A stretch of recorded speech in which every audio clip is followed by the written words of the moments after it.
देश के प्रधानमंत्री नरेंद्र मोदी मध्य प्रदेश में अपना जन्मदिन मना रहे हैं और मध्य प्रदेश से पीएम नरेंद्र मोदी का पुराना नाता है, पुराना रिश्ता है। ये रिश्ता कब बना और मध्य प्रदेश से मोदी कनेक्शन क्या है? मध्य प्रदेश में बीजेपी को जिस तरह से उन्होंने आधारशिला रखी थी, आज हम इस खास पेशकश में वो किस्से लेकर आए हैं जो अब तक आपने सुने नहीं है, जो कभी टीवी पर नहीं आए, जो कभी अखबार में नहीं छपे। ऐसे किस्से से आज हम आपको रूबरू करा रहे हैं और तमाम उन लोगों से आज हम बातचीत करेंगे जिन्होंने मध्य प्रदेश में मोदी जी के साथ रहे, मोदी जी के साथ उन्होंने अपनी वार्ता रखी, मोदी जी ने उनसे सजेशन लिए और उन्होंने सजेशन भी दिए। तो चलिए इन्हीं किस्सों की शुरुआत करते हैं। सबसे पहले हम पहुंचे हैं मध्य प्रदेश के वरिष्ठ पत्रकार रमेश शर्मा जी के पास। आपका बहुत बहुत स्वागत है सर। मोदी जी के किस्सों की बात कर रहे हैं, तो जब मध्य प्रदेश में मोदी जी आए थे, लगभग कब आए थे, क्या आपकी मुलाकात हुई थी? देखिए, मोदी जी जो मुझे जहाँ तक ध्यान है, सबसे पहले वो 1990 में रथ यात्रा के साथ आए थे और भोपाल का जो वीआईपी गेस्ट हाउस है वहाँ रुके थे, रात रुके थे। वो सवेरे मीडिया से जो बातचीत हुई, तो मीडिया से बातचीत के सारा प्रबंध नरेंद्र मोदी जी ने किया था और यहाँ तक कि कौन व्यक्ति कैसा बैठेगा वो भी सारा का सारा उन्होंने किया था। और कई बार ये भी रहा कि मीडिया ने अगर अडवाणी जी से कोई प्रश्न पूछा है और उसमें अगर अडवाणी जी ने कुछ संकोच किया है तो मोदी जी ने उनको संकेत किया क्या उसको उत्तर देना। ये एक मैंने उनको पहली बार देखा।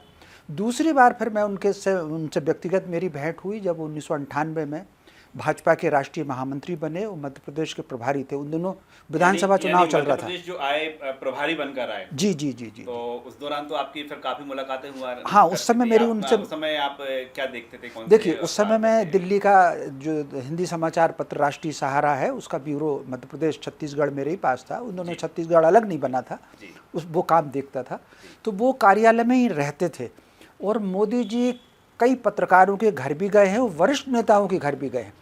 उन दोनों आपके घर आना हुआ? जी हाँ, भगवान जी की कृपा से मेरे पिताजी का तब था कि वो मेरे घर आए हैं। प्रभात जी उनको साथ लेकर आए थे। उन दोनों मीडिया का काम प्रभात जी देखते थे और उन दोनों कार्यालय मंत्री भाजपा के रघुनंदन जी शर्मा होते थे और संगठन के महामंत्री कृष्ण मुरारी मोघे और नंद कुमार साय जो थे वो छत्तीसगढ़ के आदिवासी नेता थे, वो भाजपा के अध्यक्ष थे। तो प्रभात जी के साथ वो मेरे घर पधारे। एक बात जो मुझे उनके व्यक्तित्व में लगी, वो पत्रकारों से मिलते तो खूब थे लेकिन उनकी ये अपेक्षा पत्रकारों से नहीं होती थी कि उनकी कोई खबर छपे। वो पत्रकारों से फीडबैक लेते थे। यानी खबर छपवाने पर जोर नहीं था, उनका खबर छपाने पे कोई जोर नहीं, फीडबैक पर बहुत जोर था। जैसे मान लीजिए वो मेरे घर पधारे भी तो उनके दो प्रश्न मुझे अभी भी याद हैं, क्योंकि बैठे थोड़ी देर बैठे। दो प्रश्न मुझे अभी भी याद हैं। उन्होंने एक तो पूछा कि क्या रिजल्ट होगा, एक बात। दूसरा उन्होंने पूछा कि हमको और क्या मुद्दा जोड़ना चाहिए। ये उन्होंने जोड़ा कि हमको प्रचार चुनाव में, एक उनकी बड़ी विशेषता थी। आपने जो दो सवाल नरेंद्र मोदी ने आपसे पूछे, हाँ, तो पहला था कि रिजल्ट क्या होगा, रिजल्ट क्या होगा, रिजल्ट ओरिएंटेड उनका पूरा फोकस था। हाँ। और दूसरा सवाल, दूसरा उन्होंने पूछा कि हमको क्या और मुद्दा जोड़ना चाहिए, क्या हमारी कमी है। ये उन्होंने पूछा कि हमारी कमी कहाँ है। तो ये कुल मिलाकर के वो फीडबैक लेना उनका उद्देश्य होता था। एक बात उस परिणाम की जो उनका वर्किंग मैंने देखा वहाँ पर, एक पत्रकार के रूप में मैंने उनका वर्किंग देखा। ये जो इस समय अगर आप देखेंगे, किसी भी जीवन में तीन आयाम होते हैं, एक तो अंकुरण होता है और दूसरा उसका विकास होता है। तो हर चीज़ कोई ना कोई निमित्त बनाता है। तो जो मुझे लग रहा है, भाजपा का अंकुरण तो 1980 में हो गया था। वरिष्ठ नेता थे, कुशाभाऊ जी ठाकरे थे, अडवाणी जी थे, अटल जी थे और तमाम बड़े नेता थे। लेकिन आज जो भाजपा बिल्कुल जो डोर टू डोर दस्तक वाली योजना है, मुझे जो लग रहा है वो मोदी जी के कारण आई। तो क्या मध्य प्रदेश में ऐसा कोई घटनाक्रम हुआ था कि जो डोर टू डोर जाने वाली कहानी है 1998 के आसपास आई हो कि मध्य प्रदेश में भी घर घर जाना है, ऐसा कोई उन्होंने जिक्र किया हो? ये मध्य प्रदेश में वो पहला चुनाव मैंने ऐसा देखा 98 का, जिसमें उन्होंने प्रत्येक संख्या भूल रहा हूँ लेकिन हर विधानसभा क्षेत्र में उन्होंने कुछ कार्यकर्ता निश्चित किए कि जाकर के आपको घर घर जाकर के देना है और ये कमल चिपकाना है। वो कहीं गुजरात से उन्होंने कहीं से मंगाए थे, डिज़ाइन उसकी गुजरात की थी। एक दूसरी बात और विशेष थी, उन्होंने कहा कि चूँकि बिंदी बनवाई थी उन्होंने, बिंदी जो आदिवासी महिलाएं जो टीका लगाती हैं, माथे पर लगाती हैं, ये उन्होंने नया प्रयोग किया था और कार्यकर्ताओं से आग्रह किया था कि आदिवासी घर जाकर के दस्तक देना है और जो बहन जी आ जाएँ और उनकी सहमति हो तो उनके माथे पर ये बिंदी लगाना है। तो एक विशेष प्रकार की बिंदी जिसमें कमल था वो उन्होंने बनवाई थी। तो वनवासी क्षेत्रों में, आदिवासी क्षेत्रों में भाजपा की डोर टू डोर दस्तक हो, ये मुझे इससे पहले याद नहीं पड़ता कि मोदी जी के पहले भाजपा ने कभी शुरू किया हो। ये मैंने 98 के चुनाव में, 1998 के चुनाव में देखी थी। हालांकि उसमें फिर भाजपा जीत नहीं पाई थी। वातावरण बिल्कुल ऐसा लग रहा था कि भाजपा जीत लेगी, कांग्रेस हार जाएगी। वातावरण मध्य प्रदेश में जो 2003 में रिजल्ट आए, 1998 से बनना शुरू हो गया था, आपका आशय ये है। और वो रोचक किस्से जो आपको बिल्कुल हटकर लगे हों कि हाँ, मध्य प्रदेश में जब भाजपा है और जब प्रभारी के तौर पर नरेंद्र मोदी आए हैं तो एक नई दिशा में चल पड़ी हो, कुछ और रोचक किस्से? देखिए, वो सबसे पहले उनका उद्देश्य जो रहता था, कार्यकर्ता में ऊर्जा भरना। और कार्यकर्ता में ऊर्जा भरने के लिए वो जो पहला काम करते थे, कुछ ना कुछ सवाल करते थे। वो पहले काम नहीं बताते थे उसको। जैसे कोई कार्यकर्ता आया है, कोई वरिष्ठ भी आया है, कोई मध्यम आया है, तो उसको काम सीधा नहीं बताते थे। सबसे पहले उससे कुछ ना कुछ पूछ करके उससे सुनते थे, और उसके बाद उसको अगर कुछ दायित्व देना होगा तो वो उसके बाद उसको दायित्व देते थे। ये एक प्रकार से मनोवैज्ञानिक ट्रीटमेंट है कार्यकर्ताओं का। ये नरेंद्र मोदी जी के वर्क में था। सुनने में ये भी आया है कि कोई किसी बात पर या कोई प्लानिंग है तो उस पर जानकारी ले लेंगे, उस पर रिएक्शन नहीं देते थे और बाद में उसकी पूर्ति कैसे कर सकते हैं। ये मोदी का कल्चर रहा है मध्य प्रदेश में, खासतौर पर 1998 के दौरान। तो कोई ऐसा वाक्य हो जो आपके सामने घटित हुआ हो? देखिए, एक वाक्य मेरे सामने घटित हुआ है, इसको बहुत अच्छे से आपको बता पाएंगे रघुनंदन जी शर्मा। एक बार क्या हुआ, वो अपने कमरे से निकल करके आए। संयोग से मैं किसी वजह से रिपोर्टिंग के लिए कार्यालय गया हुआ था, तो उन्होंने रघु जी के कमरे में जाकर के पूछा कि कितने बैनर भेज रहे हो। तो उन्होंने फिगर बताया, मैं थोड़ा फिगर भूल रहा हूँ, 200 250 ऐसे ही कुछ फिगर बताया। तो मोदी जी ने कोई उत्तर नहीं दिया और मोदी जी उठ सुन करके चुपचाप चले गए। उसके बाद उन्होंने अपने स्तर पर कुछ प्रबंध किया और कपड़ा गुजरात से आया। वो फिर रघु जी को बुला करके कहा कि ये लीजिए सारा कपड़ा और इसके बैनर बनाइए, और कम से कम 2-2 हज़ार बैनर जो हैं वो हर कॉन्स्टिट्यूंसी में जाना चाहिए। इसको बहुत अच्छे से रघु जी अच्छे से बता पाएंगे, लेकिन मेरे सामने कुल मिलाकर इतना सा ही ये घटनाक्रम घटा था। तो ये केवल पहला प्रसंग नहीं था, गाड़ियों का प्रसंग आता है। गाड़ियों का प्रसंग समझ लीजिए, डीजल पेट्रोल का समझ लीजिए, और बिलों का समझ लीजिए, और बहुत छोटी छोटी बातें भी हो सकती थी। कार्यकर्ता के भोजन का समझ लीजिए। गाड़ी की और भोजन की बात कर निश्चित रूप से क्या क्या किस्सा है? तो भोजन की जब बात थी तो सबसे पहले वो इस बात को कोशिश करते थे कि कार्यकर्ता भोजन कैसे करेगा, कहाँ करेगा। तो कुल मिलाकर के कार्यकर्ता अपडेट कैसे रहे, वो भोजन की दृष्टि हो सकती है, बैनर की दृष्टि हो सकती है, वो सारी चीज़ उसकी बुनियादी ज़रूरतें पूरी होंगी तब वो रिजल्ट अच्छे देगा। ये उनके वर्किंग में रहती थी। जैसा कि मैंने पहले कहा, वो बोलते बहुत कम थे, सुनते बहुत ज़्यादा थे। गाड़ी वाला किस्सा जरूर हम जानना चाहेंगे दर्शकों के लिए। गाड़ी वाला किस्सा। देखिए, गाड़ी उन्होंने खुद अपने लिए गाड़ी का प्रबंध उन्होंने खुद गुजरात से किया था। उन्होंने भाजपा, मध्य प्रदेश भाजपा से कोई गाड़ी नहीं ली थी उन्होंने। लेकिन उनको ये बिल्कुल शौक नहीं रहता था कि वो गाड़ी में ही चले। वो कार्यकर्ता की स्कूटी पर भी चले जाते थे और कार्यकर्ता के साथ पीछे बैठ करके, बिल्कुल कंधे पर हाथ पकड़ करके बैठ करके भी चले जाते थे। उन्होंने अपने एक समय में ये आभास ही नहीं होने दिया कि वो भाजपा के राष्ट्रीय महामंत्री हैं या प्रभारी हैं। एक सामान्य कार्यकर्ता, एक छोटा कार्यकर्ता किस तरीके से काम करता है, ये उनके व्यक्तित्व में रहा है। तो बिल्कुल हम बात कर रहे हैं प्रधानमंत्री नरेंद्र मोदी के रोचक किस्से, वो किस्से जो मध्य प्रदेश में 1990-1998 के दौरान जब प्रधानमंत्री यहाँ पर उस दौरान पहुँचे थे, जब वो बीजेपी के राष्ट्रीय महामंत्री थे, मध्य प्रदेश के प्रभारी थे। तो भोपाल से, मध्य प्रदेश से बड़े रोचक किस्से हैं। और आगे चलते हैं हम, और भी उस दौरान के जो पत्रकार हैं, जो नेता रहे हैं मोदी जी के साथ जिन्होंने काम किया है, उनसे जानेंगे कि मोदी जी के रोचक किस्से किस तरह के हैं। नरेंद्र मोदी मध्य प्रदेश बीजेपी के जब प्रभारी बनकर आए, उस समय राजधानी भोपाल के महापौर थे उमर शंकर गुप्ता जी, जो हमारे साथ मौजूद हैं। आपका भी बहुत बहुत स्वागत है। धन्यवाद। ये कह सकते हैं सौभाग्य था कि जब मोदी जी मध्य प्रदेश में आ रहे हैं चुनाव कराने के लिए बीजेपी के प्रभारी बनकर, और राजधानी के मुख्यालय के महापौर हैं आप थे। कब पहली बार आपसे मुलाकात हुई?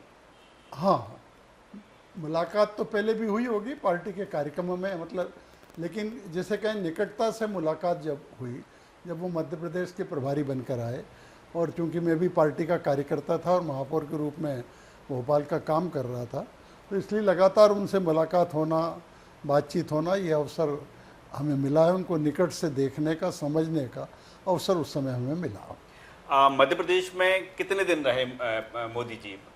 एक समय की प्रभारी मुझे बनकर लगता आए है हों कि 1.5-2 साल वो रहे। 98 का विधानसभा चुनाव कराने के बाद फिर वो यहाँ से मुक्त हुए थे। जब नरेंद्र मोदी मध्य प्रदेश के इंचार्ज बनकर आए, उस समय मध्य प्रदेश में जो चुनाव लड़ने की या हम कहें बीजेपी की तासीर क्या थी, और जो 1.5 से 2 साल का उन्होंने वक्त बिताया, कुछ बदलाव आया? डेफिनेटली मोदी जी का एक विज़न अलग था। डायनेमिक प्रकृति के वो नेता हैं जो आज भी दिखता है उनके जीवन में। हर समस्या को अलग से सोचने वाला उनका व्यक्तित्व है। उसका निदान वो एक अलग प्रकार से ही करते थे, जो सामान्य व्यक्ति के समझ से परे होता था। मध्य प्रदेश में भारतीय जनता पार्टी का संगठन यद्यपि बहुत पुराना है, गांव-गांव तक मजबूत है, कार्यकर्ता बहुत मजबूती के साथ पार्टी के साथ और विचारधारा के साथ खड़ा है, लेकिन समय के परिवर्तन के साथ जो कुछ और परिवर्तन होना चाहिए, वो लगता है मुझे कि मध्य प्रदेश में वो मोदी जी के आने के बाद, दिशा निर्देश के बाद वो परिवर्तन फिर पार्टी में आए हैं। किस तरह का परिवर्तन था? हम सभाओं की बात करें या मेलजोल की बात करें, और जो बार बार जिक्र करते हैं ना कि अंतिम पंक्ति, क्या उस दौरान भी इन शब्दों का चर्चा में होता था? मोदी जी का आग्रह जो विशेष रूप से रहता था कि हमें, जो आज हम कह रहे हैं कि सब सर्वस्पर्शी भाजपा बनना चाहिए, वही सब समाज में, सब वर्ग में हमारी पेठ होना चाहिए। हमारे जो कार्यकर्ता हैं उनके सम्मान की चिंता रखते हुए, उनको सक्रिय बनाए रखते हुए, और नए नए कार्यकर्ता जो अपने अपने क्षेत्रों में प्रभाव रखते हैं, ऐसे विशिष्ट व्यक्तियों को भी मिलना जुलना, उनको पार्टी से जोड़ना, पार्टी के लिए जितना सक्रिय हो सकते हैं सक्रिय करने की कोशिश करना, इस प्रकार का विचार उनका रहता था। और समाज के हर वर्ग से लोगों से हमारा भारतीय जनता पार्टी के कार्यकर्ता का संबंध होना चाहिए। वो चाहे बूट पॉलिश करने वाला हो, हाथ ठेले पे सब्जी बेचने वाला हो, इनसे लेकर और बड़े से बड़े पद पर बैठा व्यक्ति, बड़े से बड़ा पैसे वाला व्यक्ति, उससे भी हमारा संबंध होना चाहिए। और गरीब से गरीब व्यक्ति, कमज़ोर से कमज़ोर व्यक्ति, इससे भी हमारा संबंध होना चाहिए। ये भी चर्चा इस बात की रही है कि जब मोदी जी मध्य प्रदेश में आए तो जिम्मेदारी सौंप दी गई थी सबको, अलग अलग जिम्मेदारी। आपको क्या जिम्मेदारी मिली थी? मुझे चुनाव में, चूँकि मैं महापौर भी था, भोपाल में रहना था, इसलिए मुझे चुनाव प्रबंधन कार्यालय की जवाबदारी मुझे दी गई थी, और वहाँ पर सारी व्यवस्थाओं को, पूरे प्रदेश के चुनाव प्रबंधन को देखने का एक मैं भी हिस्सा था। ये भी कहा जाता है मोदी जी के बारे में कि जिसके साथ एक वक्त गुजार लेते हैं, मेलजोल कर लेते हैं, चूँकि आप तो चुनाव प्रबंधन कार्यालय देख रहे थे तो बार बार आपको मिलना जुलना होगा। एक बार का जिक्र ये भी आता है कि आप गुजरात के दौरे पर गए थे, उस समय वो नरेंद्र मोदी नहीं थे बल्कि मुख्यमंत्री नरेंद्र मोदी थे। आपने समय लिया था कुछ मिनट के लिए और 4 घंटे का समय मिल गया था। हाँ, ये मेरा सौभाग्य था और ये उनकी सूझबूझ भी थी, क्योंकि इसके बीच में मेरी मुलाकात 1-2 बार उनसे हुई। लेकिन उस समय जब मंत्री था तो मेरे यहाँ एक नियम मैंने बना के रखा था कि अगर मैं मध्य प्रदेश के बाहर के किसी राज्य में दौरे पर जा रहा हूँ और वहाँ भारतीय जनता पार्टी के ही मुख्यमंत्री है, तो उन मुख्यमंत्री जी से प्रोटोकॉल में मिल के आऊँगा, और अगर भारतीय जनता पार्टी की सरकार नहीं तो मेरे पास जो डिपार्टमेंट होता था उस डिपार्टमेंट के मंत्री से समय मांगा जाता था। अगर मिल जाता था तो 2 मिनट उनको प्रोटोकॉल में मिलकर नमस्कार करके आता था। उसी तहत तरुण सागर महाराज जी का चातुर्मास था अहमदाबाद में, तो मेरे ऑफिस से माननीय मोदी जी के यहाँ नोट कराया गया, और उन्होंने वहाँ से, उनके ऑफिस से फ़ोन आया कि साहब के साथ उनको एक कार्यक्रम में जाना है, और इसलिए 4 घंटे वो खाली रखें। और मैं गया और 4 घंटे फिर उनके साथ विभिन्न विषयों पर चर्चा की, मार्गदर्शन मिला। ऐसे ही मुलाकात हुई थी जैसे कि जब 1998 में मध्य प्रदेश की राजधानी भोपाल आए थे, उस दौरान जो चर्चा हुई थी, वो चर्चा एक अलग प्रकार थी जी। उस समय मध्य प्रदेश के काम में कैसा उठाव लाया जा सकता है, चुनाव कैसे जीता जा सकता है, मध्य प्रदेश के परिप्रेक्ष्य में वो चर्चा हुई थी। लेकिन वो बाद में तो गुजरात के मुख्यमंत्री थे और तीसरी बार मुख्यमंत्री का चुनाव होने वाला था, वो उस परिप्रेक्ष्य में, और मध्य प्रदेश में भी भारतीय जनता पार्टी की सरकार बन गई थी, इस परिप्रेक्ष्य में चर्चा हुई।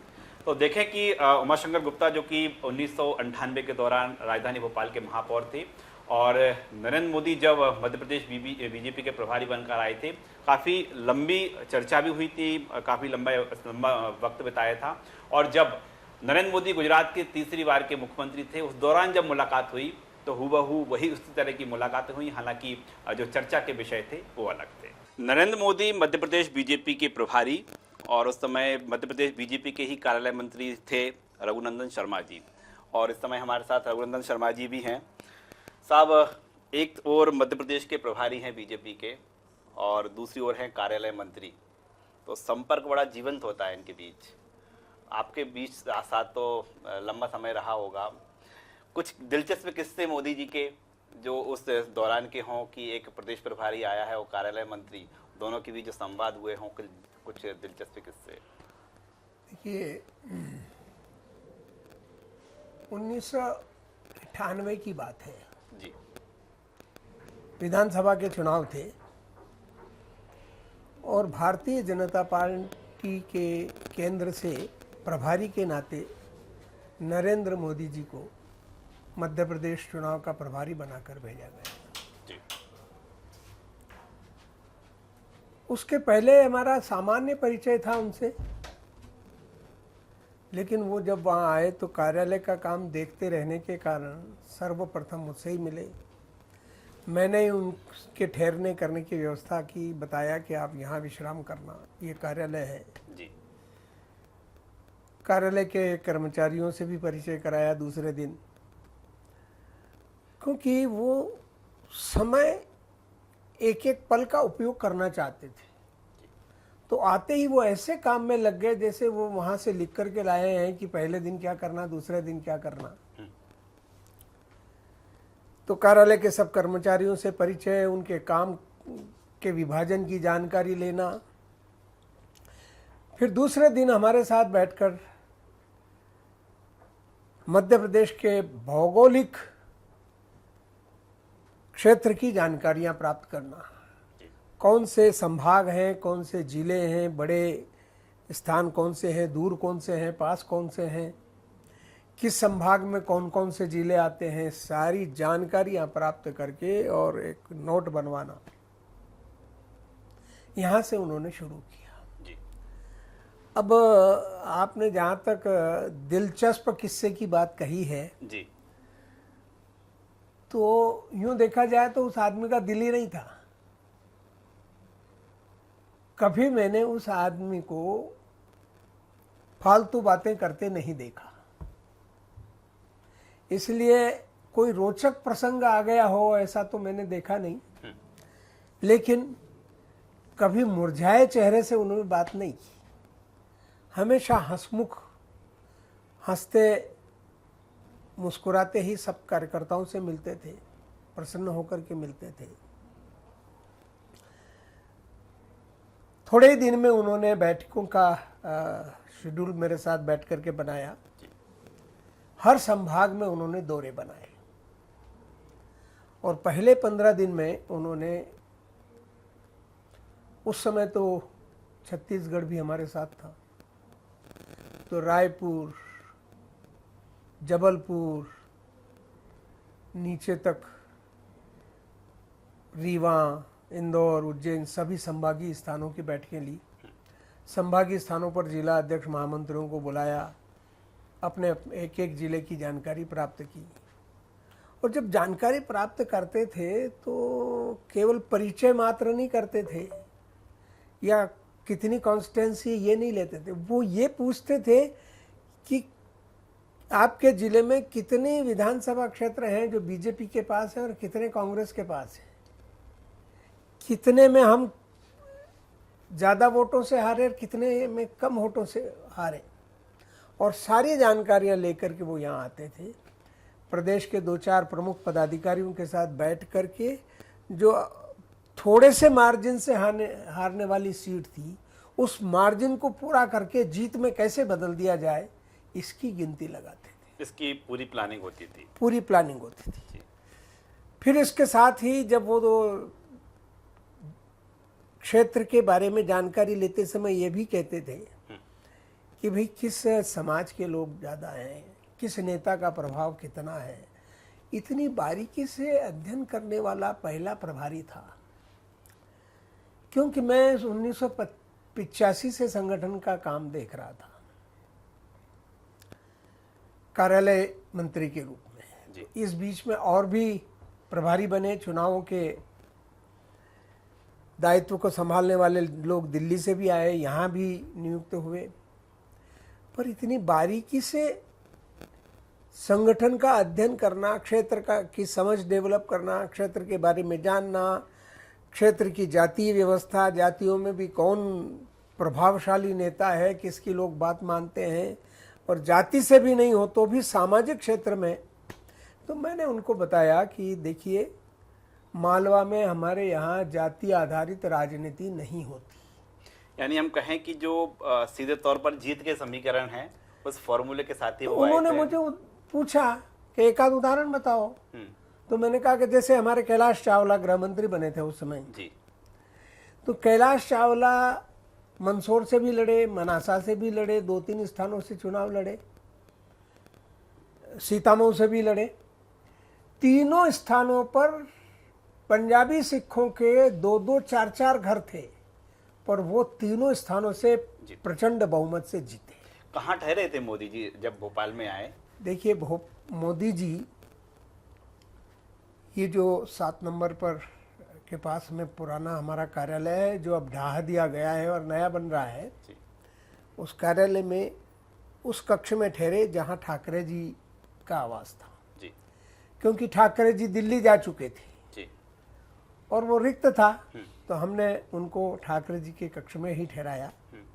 और ठाकरे जी का कक्ष यानी सबसे सरल, लग्जरियस, उसमें एक भी आइटम नहीं, जी केवल एक तखत, बिस्तर, एक टीवी, इसके अलावा और कोई सामान नहीं। बैठने के लिए 4-6 कुर्सियां, कार्यकर्ता आकर के बैठे कमरे में, इसके अलावा उस कमरे में और कोई शान शौकत की चीज़ नहीं थी। तो उस कमरे को उन्होंने भी उसी को पसंद किया। जी हमारे यहाँ जो संघ के प्रचारक रहते हैं वो अत्यंत सादगी वाले होते हैं। कुशाभाऊ ठाकरे भी संघ के प्रचारक होकर के भाजपा में काम करते थे, और नरेंद्र मोदी जी भी संघ के प्रचारक होकर भारतीय जनता पार्टी में काम करते थे। अब जो सरलता की बात कर रहे हैं, तो कोई ऐसा कोई वाक्य जिसमें समझ में आए कि हाँ, मोदी जी प्रदेश प्रभारी तो हैं, हाँ, लेकिन आपको सहज हैं, सरल हैं। मैं आपको उनकी सरलता बताता हूँ। जी प्रतिदिन वो कपड़े जो पहनते थे वो उतार करके दूसरे दिन सुबह 5:30 बजे नहाने जाते थे, तो पहले दिन के पहने हुए कपड़े को अपने हाथ से धोते थे, अपने हाथ से। प्रदेश प्रभारी अपने हाथ से? प्रदेश प्रभारी और राष्ट्रीय महामंत्री थे, केवल प्रदेश प्रभारी नहीं, राष्ट्रीय महामंत्री थे। जी अपने हाथ से कपड़े धोते थे और अपने हाथ से सुखाने जाते थे। नौकर को भी नहीं कहते थे कि सुखाने जाओ। कमरे से बाहर निकल करके लॉन में रस्सी बंधी थी, तो उसमें वो सुखाने जाते थे। सूखने बाद उसको तह करके रखते थे और बोलते थे कि अपने यहाँ यदि इस्त्री हो, प्रेस हो तो मुझे दे दो, मैं अपने कपड़ों पर प्रेस कर लूँ, और नहीं हो तो ये कार्यालय में किसी को बोल दें तो मेरे कपड़ों पर प्रेस होकर के आ जाए। आपने देखा है मोदी जी की कपड़े सुखा रहे हैं? हाँ, मैंने देखा है, साथ रहते थे हम, तो वो लगभग वो 1.5 महीना रहे। जी उस 1.5 महीने में 25 बार मैंने उनके साथ चाय नाश्ता किया है, 10 बार उनके साथ बैठ करके भोजन किया है, क्योंकि वो वहाँ भी रहते थे और निरंतर प्रवास भी उन्होंने शुरू कर दिया था। मैं एक बात और कहना चाहता हूँ जी कि अनेक प्रभारी आए, अनेक लोग आए, लेकिन प्रभारी 2 दिन आए, बैठक लेकर के, जायजा लेकर के चले जाते थे, फिर 8 दिन बाद फिर लौटते थे और फिर आगे का प्रोग्रेस पूछ करके चले जाते थे। लेकिन नरेंद्र मोदी जी जिस दिन प्रभारी बन करके आए, अपना बैग साथ लेकर के आए थे, और चुनाव समाप्त होकर मतदान हो गया, तब यहाँ से अपना बैग लेकर के वो रवाना हो गए। अर्थात जिस दिन से उनको जिम्मेदारी सौंपी, उस दिन से उन्होंने यहाँ रहना, डेरा जमाया, तो वो बीच में छोड़ करके नहीं गए। कितनी गंभीरता से चुनाव लड़ाने के लिए वो आए। फिर उन्होंने कहा कि आप झंडे बना रहे हैं, तो कितने कितने झंडे दे रहे हैं। साहित्य जो छपाया है, उस साहित्य छपाए, पोस्टर छपाए, इस सब के साथ साथ भाई झंडों की भी आवश्यकता है, वातावरण उसी से बनता है। जी तो हमने कहा कि 250 झंडे हम एक एक कॉन्स्टिट्यूंसी में दे रहे हैं। पूरे 250 झंडे तो एक ही स्थान पर, एक नगर में लग जाएंगे। और वो कुछ नहीं बोले, केवल जानकारी ली और उस पर अपना रिएक्शन दिया हंसते हंसते। और 3 दिन बाद अहमदाबाद से 2 ट्रक भगवा कपड़े और हरे कपड़े के यहाँ कार्यालय में आकर के खड़े हो गए। उनने कहाँ से व्यवस्था की, कैसे व्यवस्था की, लेकिन वो गुजरात के महामंत्री संगठन रहे हैं तो उनके व्यापक संपर्क थे। वहाँ के कार्यकर्ताओं से उन्होंने यहाँ के लिए साधन और ये सारी चीज़ें, प्रचार सामग्री मंगवाई। तो मुझे ऐसा लगा कि भाई प्रभारी बन के आए तो केवल बैठकें लेने के लिए नहीं, व्यवस्था देखने के लिए नहीं, व्यवस्था बनाने के लिए नहीं, चुनाव जीत जाएं और उसके लिए जो भी अभाव है उस हर अभाव की पूर्ति करना मेरा दायित्व बनता है। ऐसी जिजीविषा, ऐसा दृढ़ संकल्प, ऐसी धुन मैंने बाकी किसी भी पार्टी पदाधिकारी में नहीं देखी जो उनमें देखी। तो ये जो अनुभव है, ये जो किस्से हैं, ये उनके हैं जो नरेंद्र मोदी मध्य प्रदेश बीजेपी के प्रभारी थे और उस समय जिन्होंने कार्यालय मंत्री का दायित्व निभाया और देखा कि चुनाव कैसे लड़ा जाता है। कैमरामैन लवनी सैनी के साथ राकेश चतुर्वेदी, लल्लूराम.com, भोपाल।